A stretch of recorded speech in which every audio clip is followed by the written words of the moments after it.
Hello and welcome to another episode of World Traveler Commentary. As promised, today I'm going to talk about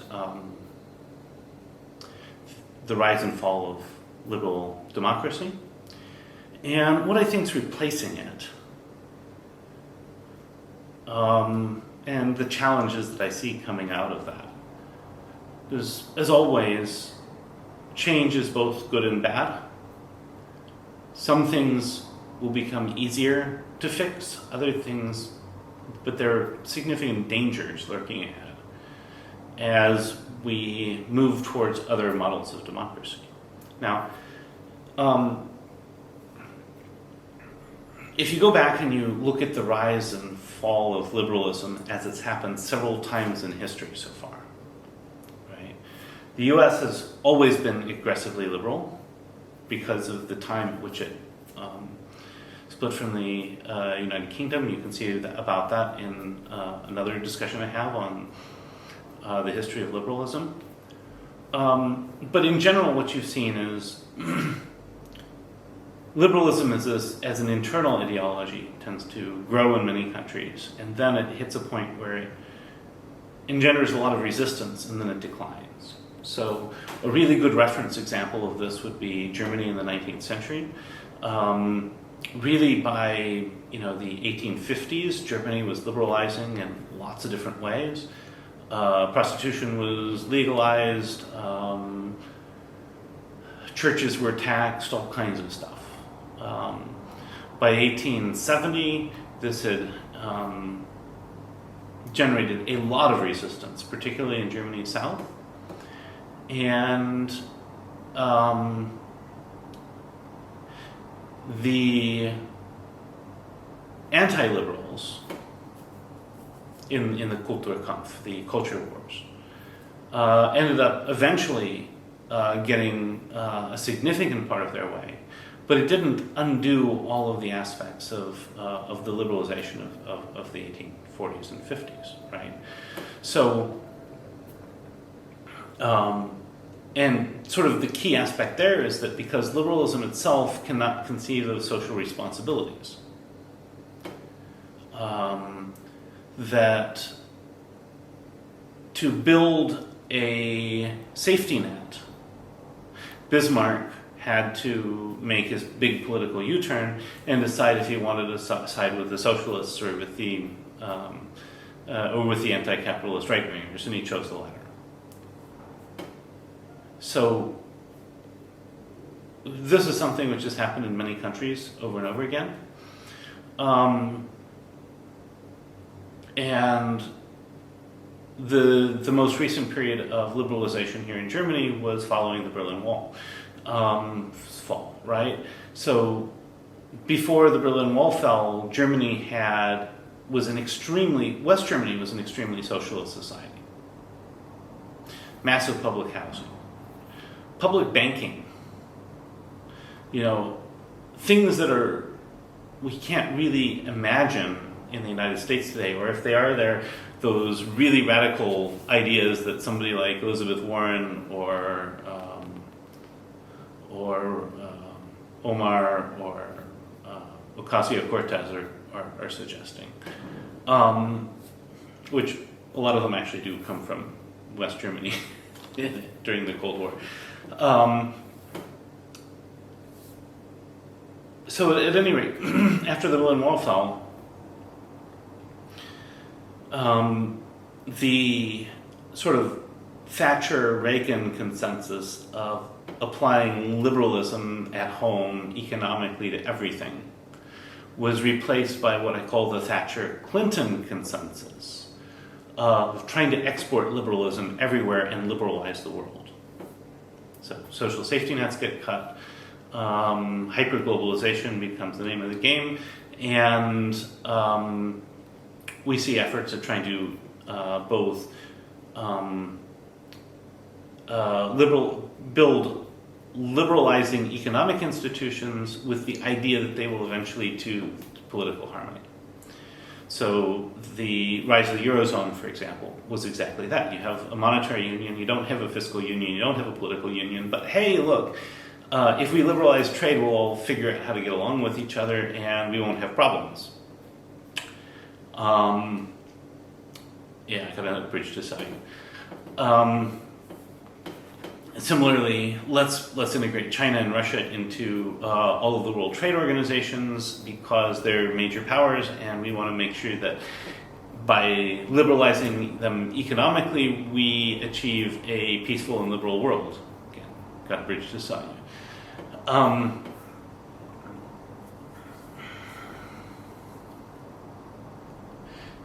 The thing is that none of these things actually worked. The fiscal union, the monetary union without a fiscal union in Europe has been one thing, which has been problem after problem after problem, right? Most recently, like the Greek debt crisis. But then, we just pretend that like COVID hasn't caused problems here too. We're just going to like ignore those, and we're going to ignore what the EU's reaction to the Russian invasion of Ukraine is also in that regard, because we don't want to think about it, right?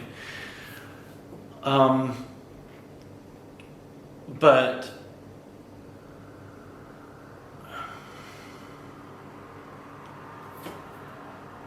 for a while, this did look like it was liberalizing things. Like India's economy started to India's government appeared to be getting more and more liberal.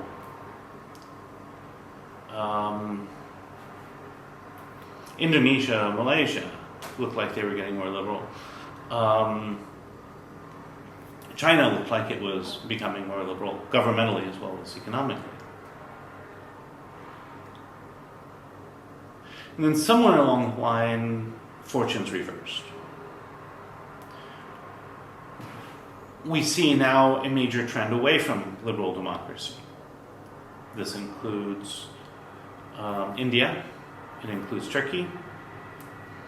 I would argue that all of the controversy surrounding Imran Khan suggests Pakistan is starting to move in a similar direction, or is having similar problems. Hungary, Poland,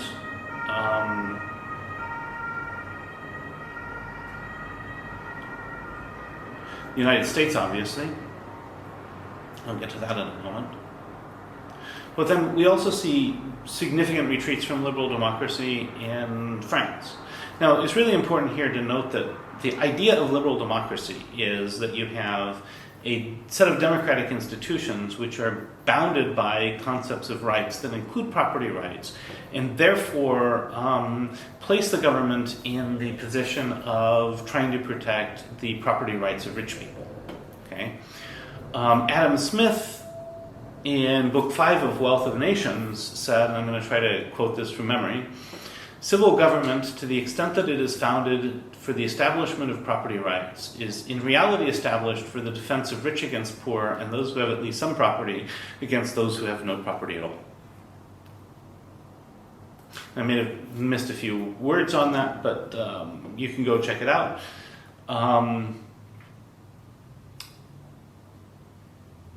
While you can see Locke as being very, very, very strongly supportive of protecting rich against poor, Adam Smith seems very ambivalent towards it. He sees, demanding that people pay rent as well, rent-seeking. Libertarians don't quite understand why.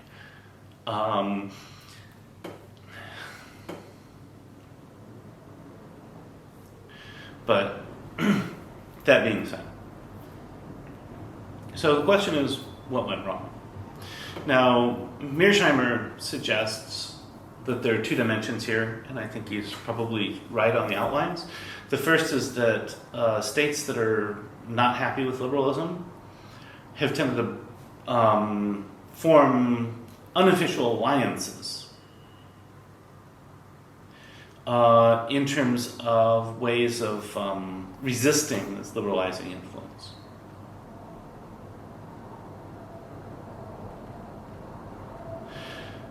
The second thing that he points out is that trying to liberalize the world causes problems at home, right? It's exacerbating a gap between rich and poor. And it's also then leading towards things like resentment of immigrants and things like that. So to Mearsheimer, the problems of Trumpism are in fact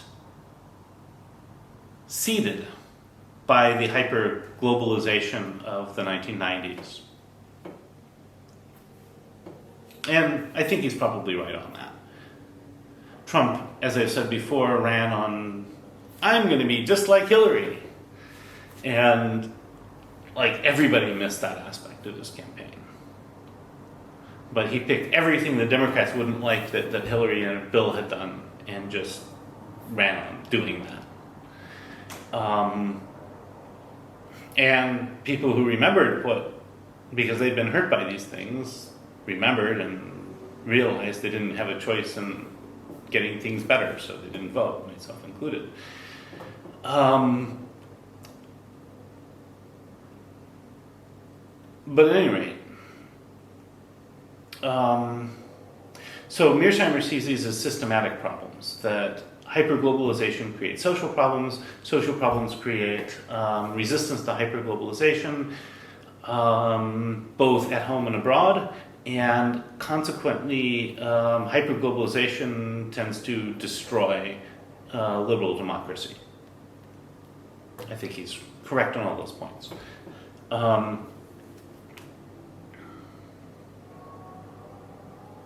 So in support of this, I want to look at just a couple of things that I've noticed in a couple of the countries where we've seen liberal democracy on the decline. First one I want to mention is India, right? One of the things I really noticed about Indian politics is I was watching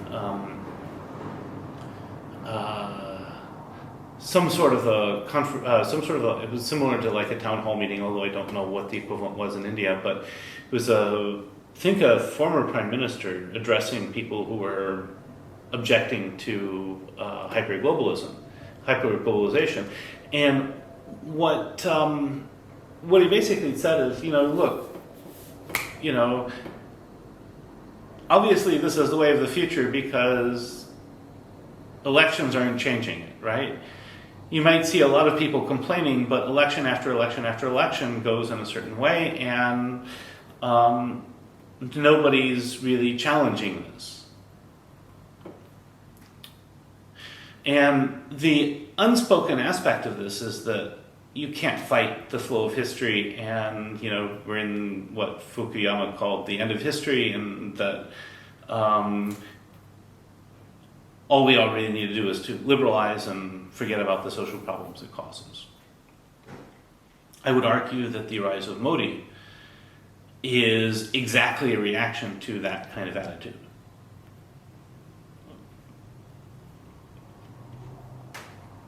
The rise of Orban in Hungary. The rise of the current Polish government. Those are all reactions to the same sorts of things, right?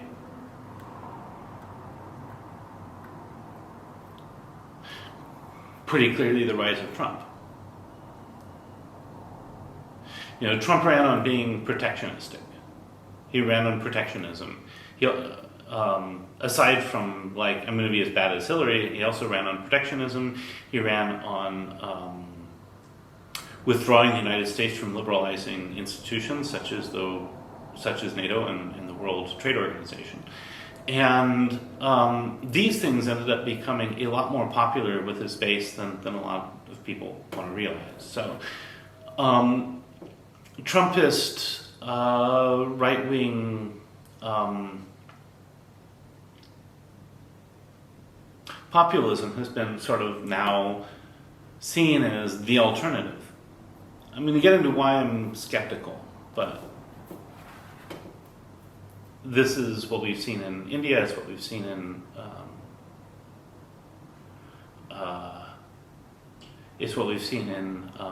Brazil, it's what we've seen in the Philippines, although Brazil's a little more complicated because you also have Lula, who is sort of a very left-wing populist. So you have Bolsonaro on the right, you have Lula on the left, and the areas where they agree are substantial, right? There are a lot of things they dislike about Bolsonaro, but generally, where they agree, where the two of them agree, they're probably right.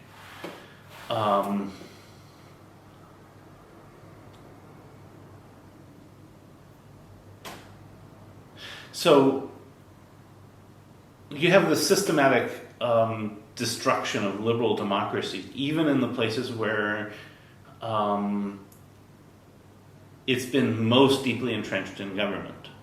What's replacing it? So the very big problem here is that we've forgotten that there are alternatives to liberal democracy, right? Social democracy is an alternative. It doesn't work in the US very well because people who should support it don't.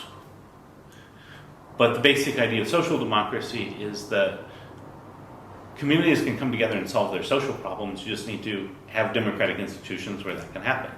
And so social democracies like Sweden or Denmark tend to place a lot of emphasis on local government, but the government is assumed to be much more far-reaching than it would be in a liberal democracy because the idea of individual rights doesn't come into it in the same sense, right? Similarly, old-school Christian democracy, the sort that built the German safety net, could be an alternative today, except that it has been systematically destroyed by liberalism. So we're stuck in a situation where some countries are continuing social democratic traditions, although they've been somewhat poisoned by liberalism. Then you have many other countries where liberalism is fully taken over, like Germany, or it's taken over again. And the only alternative we're given is not an alternative, right? I'm not going to name the political party, except that I just did. What's ultimately replacing liberal democracy in these places is something that political scientists have called stabilitocracy. In other words, the idea that government exists to create a stable society, and therefore government has a right and obligation to protect society against threats from without and threats from within. And this is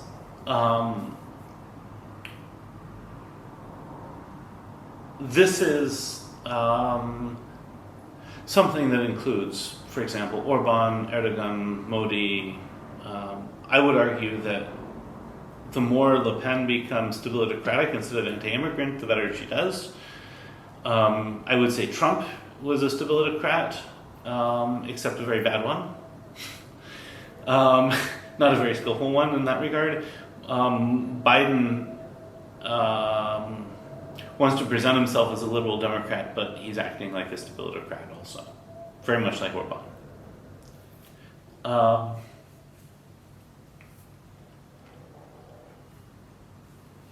The problem with stabilitocracy is that if you have nothing else, then you end up with something which has the danger of morphing into something that I would call fascism light. Everybody in the US likes to point at their political enemies and go, "You're fascist," right? And that's not what I'm talking about. What I'm saying is that if you look at historically Italian fascism in particular, what you see is that the idea was that you have a unitary society which manifests a unitary state. The society itself is all-encompassing, as I think we'd all agree, and therefore the state is all-encompassing, which I think we'd mostly disagree with, right? Unity and unitariness of the state then, and consequently of society, become the primary goals. Right? Cannot tolerate autonomous areas.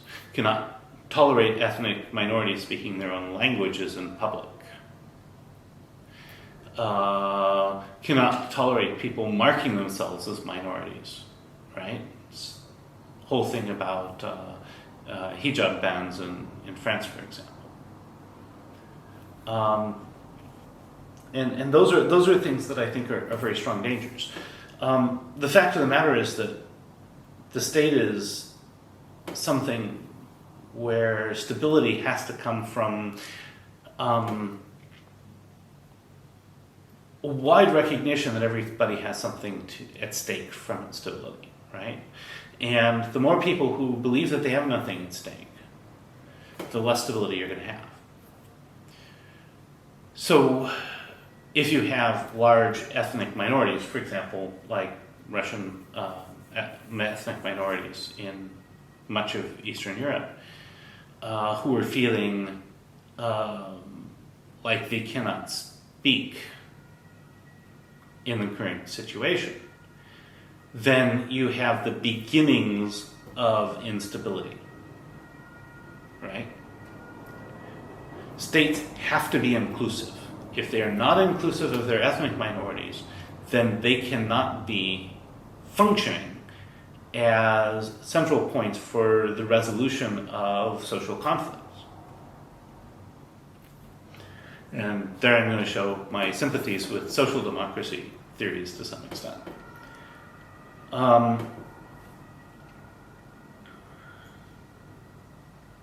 So, what worries me about the rise of the populists generally, and this is true to a lesser extent of the left-wing populists as it is the right-wing populists, but the issue is the same. In fact, I'm going to take that back.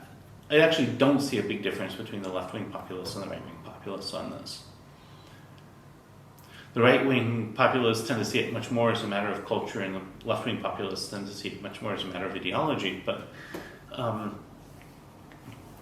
the inability to have a state that comes together is something we all got to be real careful about, right? If the state isn't the meeting point of cultural groups and communities, then it's going to be the battleground between them.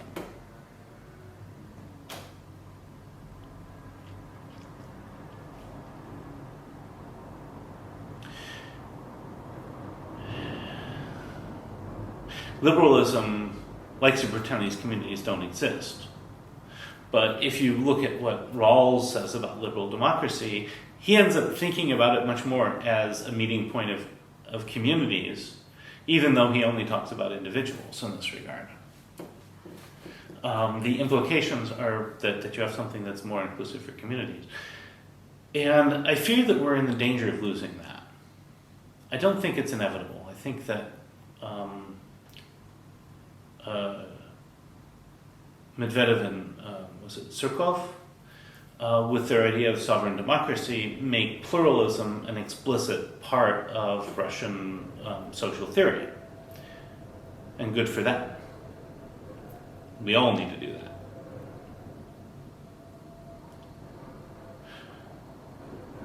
But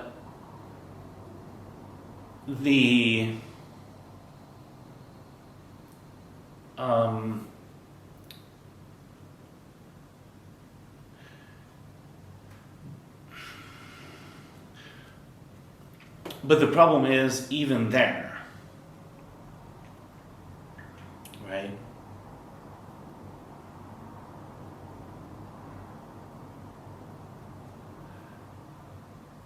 I don't see how do I put it?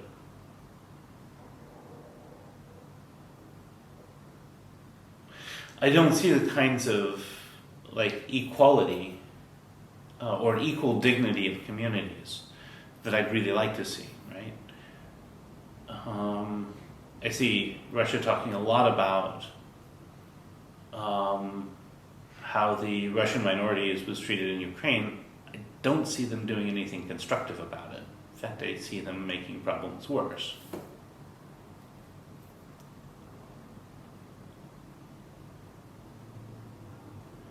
Case where you have real problems with solutions that seem like they're aimed at making the very real problems worse.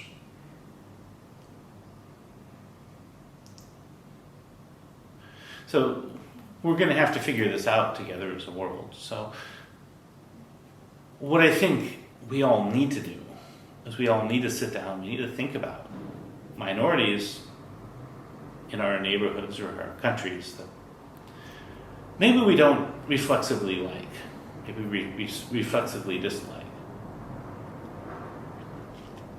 We have to figure and sit down and think about what we can do across such uncomfortable boundaries to come together and make common cause, find common cause and make it. Because if you want to have common cause in a country, in a state,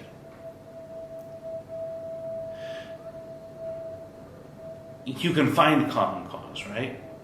There are issues that affect our neighborhoods, that affect all of us, that we can work together on. And maybe through these conversations, we can build a common culture around it. Doesn't mean that the cultural fault lines go away, but it means that we have bridges over those fault lines, and we can still understand each other and work together.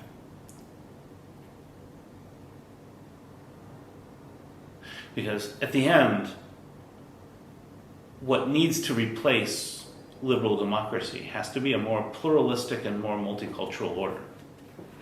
And I don't mean multicultural in the way that it's portrayed in the US, because in the US, people who, a lot of the people in power who support multiculturalism hate culture. And so it's a way of equal opportunity oppression. But what I mean is we need something which is inclusive of cultural differences in the state.